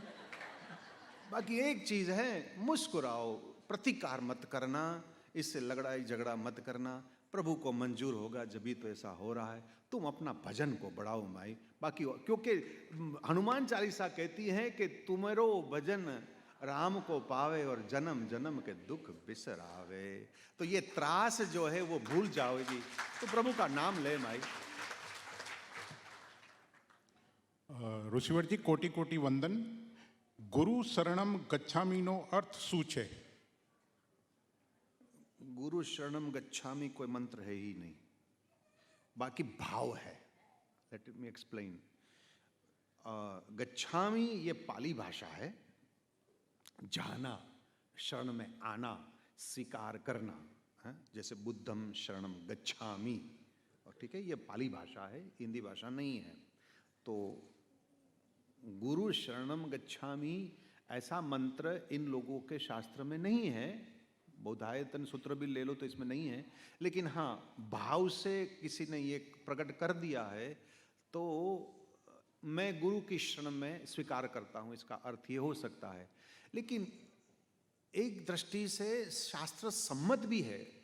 ध्यान मूलम गुरुर्मूर्ति, पूजा मूलम गुरुपदम, मंत्र मूलम गुरुवाक्यम और मोक्ष मूलम गुरु कृपा। तो एक दृष्टि से शिष्य में यह भाव होना भी चाहिए, ऐसा नहीं होना चाहिए है। क्योंकि जहां शास्त्र की समाप्ति होती है वहां से सदगुरु की यात्रा शुरू होगी है? इसीलिए गुरु शरणम गच्छामी शास्त्र में नहीं है, लेकिन आपका भाव में समझ सकता हूं। What the scriptures can not explain to you, the guru will explain to you. इसीलिए गुरु शरणम। बस अब मत पूछो। एक महत्वपूर्ण सूचना आपको देनी थी। जब ये कोरोना काल ने दुनिया की गति रोक दी थी, तब भी परम पूज्य गुरुदेव के ध्यान में हमारा ही ध्यान आया, अपने शिष्यों का ध्यान आया। उन्होंने लंदन में बैठकर 144 एपिसोड की एक राम कथा बनाई,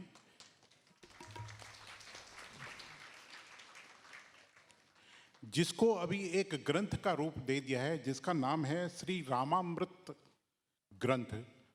उस ग्रंथ का अभी हम यहाँ पे विमोचन करेंगे।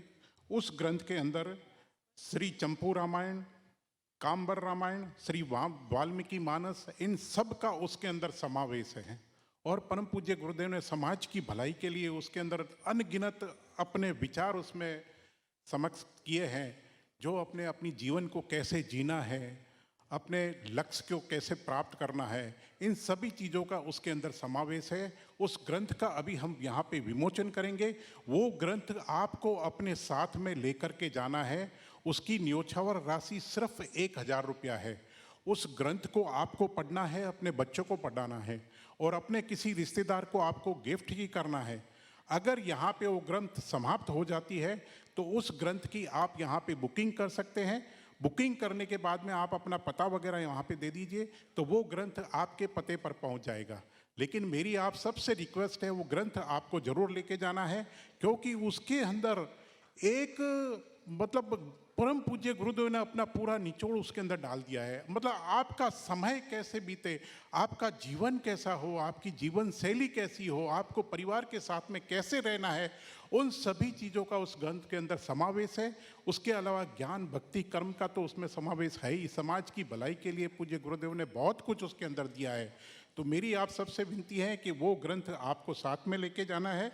अभी मैं उस ग्रंथ के विमोचन के लिए मंच पर मैं बुलाऊंगा श्री हिमांशु भाई भट्ट। उनसे मेरा आग्रह है कि आइए श्री हिमांशु भाई भट्ट उस ग्रंथ का विमोचन करेंगे। हाँ, उसका तो ये 3 खंड में दिया हुआ है, 3 भाग में उसका दिया हुआ है। वो ग्रंथ बनाया है जो अभी हम आपको दिखाएंगे कैसे है वो। रामामृत ग्रंथ, ये उसका विमोचन है। पूज्य भट्ट साहब उसका विमोचन कर रहे हैं। ये 3 भाग में डिवाइड है। ये ग्रंथ 3 भागों में इसको बनाया हुआ है। इसकी न्योछावर राशि सिर्फ 1000 रुपया है। ये ग्रंथ आप सभी को लेके जाना है। आपके घर में ये ग्रंथ होना चाहिए। जैसे अपने घर में रामायण, भागवत, महाभारत जो भी होती है, उसी तरह से ये ग्रंथ भी आप अपने घर में रखिए, अपने बच्चों को पढ़ाइए।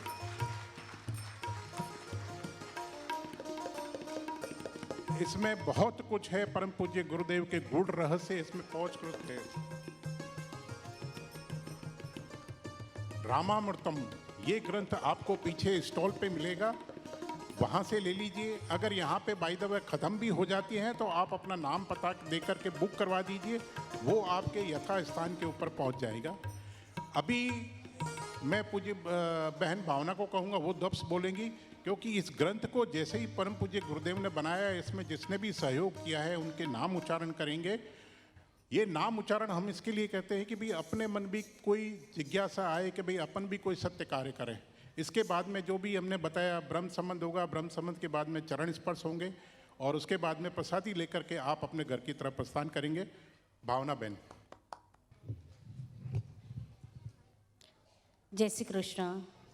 व्यासपीठ पर विराजमान परम पूज्य आचार्य ब्रह्मर्षि गुरुदेव के चरणों में कोटि कोटि वंदन और आप सभी को बहुत ही बहुत मेरा प्यार भरा शुभाशीष के साथ साथ जय श्री कृष्ण।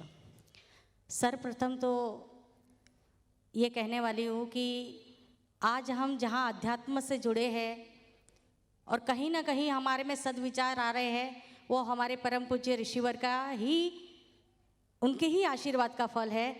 तो आने वाले कुछ दिनों में उनका जन्मदिन है 21 जुलाई को, तो सर्वप्रथम जोरदार तालियों से उनको पुष्प के रूप में जोरदार तालियों से अभिनंदन करें।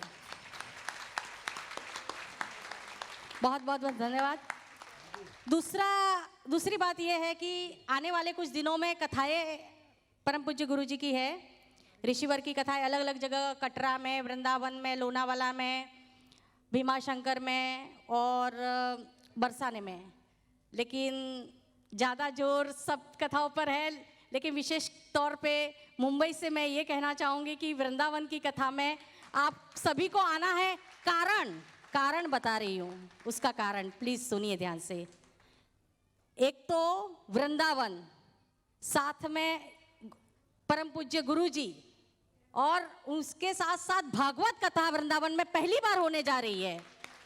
रास पंचाध्याय तो गुरु जी ने की है, लेकिन भागवत कथा पहली बार होने जा रही है। और क्योंकि पितृपक्ष है और पितृपक्ष में भागवत कथा बहुत ही लाभदायी होती है, आप सब बात जानते ही है।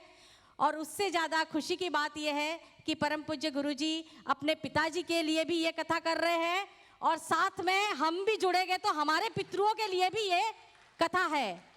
तो गुरु गोविंद और पितृपक्ष, भागवत और ऐसा लाभ हमें फिर से दोबारा मिलना बहुत ही कठिन होगा। इसलिए आप सभी को जल्दी से जल्दी अपना रजिस्ट्रेशन कराना है दिल्ली कार्यालय में और सहभागी होना है वृंदावन के लिए। इन केस बाई चांस अगर आप चूक जाओ, खाली 0.1% की बात कर रही हूँ, तो मुंबई वालों के लिए है कि लोनावाला हमारे नज़दीकी है, पास में ही है, तो वहाँ की कथा में हमें अवश्य भाग लेना चाहिए, क्योंकि वहाँ हमारा हॉलीडे भी हो जाएगा लोनावाला और साथ में कथा भी हो जाएगी। तो आप सभी को वहाँ भी कैसे क्या करना, कैसे जाना, तो दिल्ली ऑफिस में आप कार्यालय में संपर्क करें और बाकी और कथाओं में भी आप जाइए, लेकिन किस तरह से क्या जाना ऑफिस से बात करके आप अपना रजिस्ट्रेशन करवा के कथा में जाइएगा। अच्छा, एक बात क्लियर करती हूँ कि बहुत लोग बोल रहे हैं कि रामामृतम के जो नाम आप बोलेंगे भावना बहन, तो उन्हीं लोगों को ये गिफ्ट प्रसादी के तौर पे क्यों मिलने वाली है। हमने तो एपिसोड में नाम लिखाया था, हमने एपिसोड में स्पॉन्सर हुए थे, तो बताओ कि आप एपिसोड के स्पॉन्सर थे, लेकिन जिन्होंने ये रामामृतम प्रिंटिंग में अपना सहयोग दिया है उन्हीं को भेंट स्वरूप ये प्रसादी बिना न्योछावर के मिल रही है। मुंबई से उनका जिन्होंने सहयोग किया है उनका नाम मैं ले रही हूँ। गुरु पूर्णिमा के पश्चात आप स्टॉल से, खुशी भाई या लक्ष्मी वगैरह बैठी हुई है, वहाँ से आप कांटेक्ट करके अपना रामामृतम की प्रसादी ले जाइएगा। लक्ष्मी लालजानी, किशोर भाई पटेल, कंकुबेन, विनोद शर्मा, भावना, प्रशांत दवे, गीता वोरा, तुलिका मनोरमा जी की भांजी तुलिका श्रीवास्तव, मनोरमा प्रसाद, श्लोक मनोरमा प्रसाद, मनीता मनोरमा प्रसाद। ये मनोरमा जी के सारे परिवार ने न्योछावर राशि देके ये प्रिंटिंग में अपना सहयोग दिया है, प्लीज कृपया उनके लिए भी एक उत्साह भरा, उन्हें आगे और प्रेरणा मिले, इसलिए एक थैंक यू। अनीता टेकरीवाल, गौरी मनोज सेन, दिव्या बेन, राजनारायण तापड़िया जी, रवि रोचलानी, कृष्णा गुप्ता, श्याम जी और प्रभात सिंह, विश्वनाथ टिबरीवाल, राधा देवी हरीश गुप्ता, राजू मोहन भाई भाटिया, घनश्याम जी बंसल, नरेंद्र पाटीदार, नीलेश चंद्रकांत पोवले, सीताराम परशुराम नरखेड़े और चंदा जालान। कृपया आप अपनी प्रसादी ले लीजिएगा। बहुत बहुत धन्यवाद। जय श्री कृष्ण। अभी है ना अपने लड्डू गोपाल का पूजन होगा, उसके बाद में जैसा मैंने बताया ब्रह्म संबंध के बाद में चरण स्पर्श, परम पूज्य गुरुदेव की पूजा अर्चना। ये जो अभी नाम बोले हैं वो सब नाम जिन्होंने अपना सहयोग दिया है इस ग्रंथ को बनाने में, उनके सब के नाम थे। वो अपनी प्रसादी खुशी भाई या विनोद भाई से कांटेक्ट करके ले लेंगे। और बाकी जिनको चाहिए क्या, मैं तो कह रहा हूँ अपने घर पे आपको लेके ही जाना है। ये ग्रंथ आपको हमारे पीछे स्टॉल है, स्टॉल में मिल जाएगा। इसकी न्योछावर राशि सिर्फ और सिर्फ 1000 रुपया है। वो आपको पे करके ये ग्रंथ आप अपने घर पे ले जाइए, अपने बच्चों को पढ़ाइए, आप खुद पढ़िए। इसके अंदर बहुत सारी गूढ़ रहस्य इसके अंदर पूज्य गुरुदेव ने लिखे हैं। आप सभी से मेरा निवेदन है कि ये ग्रंथ जरूर आप अपने साथ लेके जाएंगे और इस ग्रंथ का आप अपने परिवार वालों को, अपने कोई रिश्तेदार को अगर गिफ्ट करना है तो आप उनको ये गिफ्ट कीजिए। ये बहुत अच्छी चीज़ है। आप एक बार देखिए, इसको लेके जाइए, सब पढ़िए और अपने बच्चों को भी इसके बारे में बताइए। और हनुमान कवच, श्री यंत्र, रुद्राक्ष, वो भी सब स्टॉल के ऊपर अवेलेबल है। जिन्होंने नहीं लिया है वो वहाँ से प्राप्त कर ले। तुलसी त्रिवेणी के लिए भी आप अपना नाम लिखवा दें। और सबसे अहम बात, आपको गौ सेवा करनी है। गौ सेवा का स्टॉल हमारे पीछे लगा हुआ है स्टॉल, उस स्टॉल में जाकर के आप अपनी न्योछावर राशि गौ सेवा के लिए दे सकते हैं। जिन्होंने ब्रह्म संबंध का में अपना नाम लिखवाया वो कृपया इस बाजू राइट साइड में एक लाइन से कतार से आकर जाइए।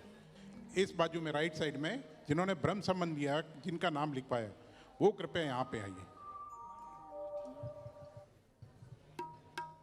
श्री कृष्ण शरणम।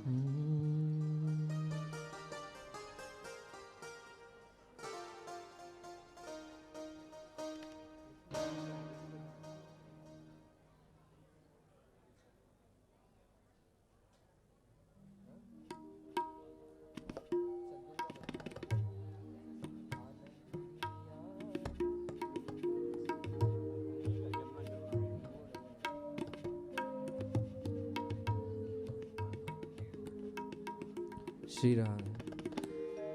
हो आनंद ही आनंद बरस रहा, बलिहारी ऐसे सतगुरु की। आनंद ही आनंद बरस रहा, बलिहारी ऐसे सतगुरु की। हो आनंद ही आनंद बरस रहा, बलिहारी ऐसे सतगुरु की। आनंद ही आनंद बरस रहा, बलिहारी ऐसे सतगुरु। हो बलिहारी ऐसे सतगुरु की। हो बलिहारी ऐसे सतगुरु की। हो बलिहारी ऐसे सतगुरु की। हो बलिहारी ऐसे सतगुरु की। हो बलिहारी ऐसे सतगुरु की। हो बलिहारी ऐसे सतगुरु की। आनंद ही आनंद बरस रहा, बलिहारी ऐसे सतगुरु की। आनंद ही आनंद बरस रहा, बलिहारी ऐसे सतगुरु की। हो क्या रूप अनुपम पायो है, क्या रूप अनुपम पायो है। हो क्या रूप अनुपम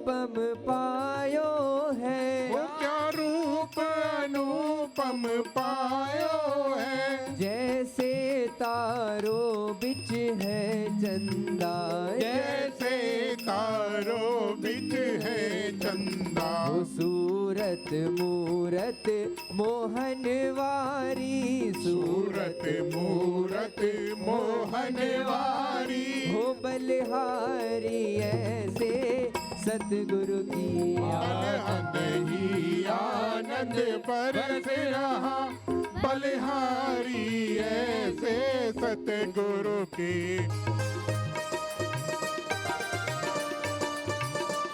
श्री राधे।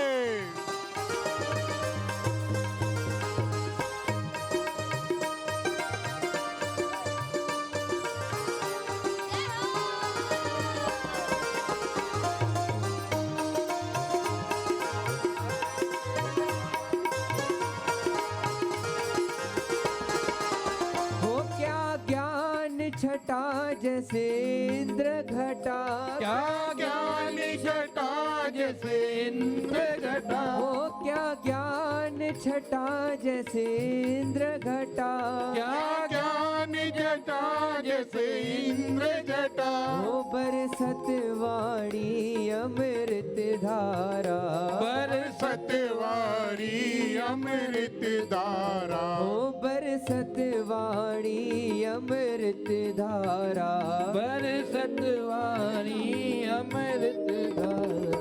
वो मधुरी मधुरी अजब धुनी, वो मधुरी मधुरी अजब धुनी। हो बलिहारी ऐसे सतगुरु की आनंद ही आनंद बरस रहा, बलिहारी ऐसे सतगुरु की। हो गुरु ज्ञान रूपी जल बरसा कर, गुरु ज्ञान रूपी जल बरसा कर। हो गुरु ज्ञान रूपी जल बरसा कर, गुरु ज्ञान रूपी जल बरसा कर। हो गुरु धर्म बगीचा लगा दिया, हो गुरु धर्म बगीचा लगा दिया। हो गुरु नाम रूपी जल बरसा कर, गुरु नाम रूपी जल बरसा कर। गुरु प्रेम बगीचा लगा दिया, हो गुरु प्रेम बगीचा लगा दिया। वो खिल रही है कैसी फुलवारी, खिल रही है कैसी फुलवारी। हो बलिहारी ऐसे सतगुरु की आनंद ही आनंद बरस रहा, बलिहारी ऐसे सतगुरु की। हो आनंद ही आनंद बरस रहा, बलिहारी ऐसे सतगुरु की। आनंद ही आनंद बरस रहा, बलिहारी ऐसे सतगुरु की। हो बलिहारी ऐसे सतगुरु की, हो बलिहारी ऐसे सतगुरु की। हो बलिहारी ऐसे सतगुरु की, हो बलिहारी ऐसे सतगुरु की। हो बलिहारी ऐसे सतगुरु की। हो बलिहारी ऐसे सतगुरु की। हो आनंद ही आनंद बरस रहा, बलिहारी ऐसे सतगुरु की। आनंद ही आनंद बरस रहा, बलिहारी ऐसे सतगुरु की। हो आनंद ही आनंद बरस रहा, बलिहारी